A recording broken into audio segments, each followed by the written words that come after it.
जय श्री राम, हर हर महादेव। क्या आप जानते हैं आजीवन ब्रह्मचारी रहे हनुमान जी के पुत्र श्री मकरध्वज जी के बारे में? तो आइए इस वीडियो में हम उनकी चर्चा करते हैं। हनुमान जी को श्री रामचंद्र जी का परम भक्त भी कहा जाता है।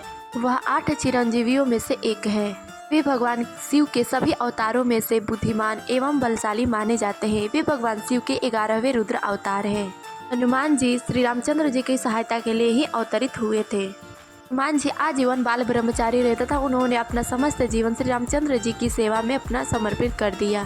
वाल्मीकि रामायण के अनुसार एक प्रसंग आता है जिसमें यह वर्णन मिलता है कि हनुमान जी का एक पुत्र है जिसका नाम मकरध्वज है।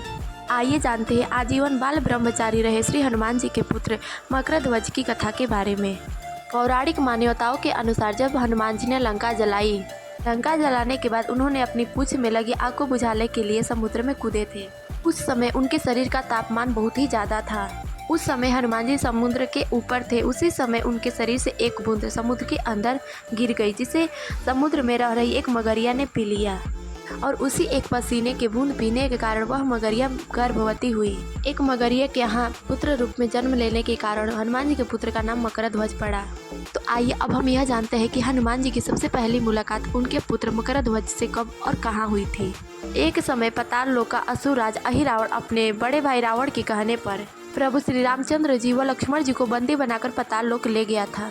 तब हनुमान जी प्रभु श्री रामचंद्र जी और लक्ष्मण जी को खोजते हुए पाताल लोक पहुँचे थे। तब हनुमान जी पाताल लोक पहुँचे तो देखा कि वहाँ 7 द्वार थे और हर द्वार पर एक एक पहरेदार खड़ा था। हनुमान जी ने एक एक करके सभी पहरेदारों को हरा दिया, लेकिन जब अंतिम द्वार पर पहुंचे तो देखा कि उन्हीं के समान एक बलशाली बानर पहरा दे रहा है। पाताल लोक में अपने जैसा पहरेदार देखकर हनुमान जी बहुत ही ज़्यादा आश्चर्यचकित हो गए। जब हनुमान जी ने उस बलशाली बानर से पूछा तो उसने बताया कि मेरा नाम मकरध्वज है, मैं हनुमान पुत्र हूँ। और उसने जो भी वृतांत था वो सारा हनुमान जी को सुना दिया। जिस तरह मकरध्वज की उत्पत्ति हुई थी वह सब कथा हनुमान जी को कह सुनाई। तब हनुमान जी बोले, मैं अपने प्रभु श्री रामचंद्र जी और उनके भैया लक्ष्मण जी को यहाँ लेने आया हूँ, तो मुझे भीतर जाने दो। मकरध्वज बोला, हे प्रभु, मैं जानता हूँ कि आप मेरे पिताजी हैं।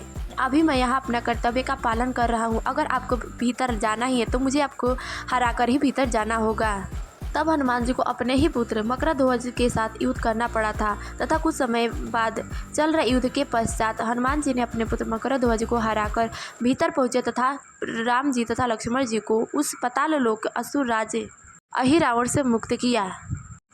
तो ये थी मकरध्वज की कथा कि किस तरह मकरध्वज की उत्पत्ति हुई तथा किस तरह हनुमान जी अपने पुत्र मकरध्वज के साथ मिले। उम्मीद है आप लोगों को ये जानकारी बहुत ही अच्छी लगी होगी। तो इस वीडियो में बस इतना ही। मिलती है अगले वीडियो में, तब तक के लिए जय श्री राम, हर हर महादेव।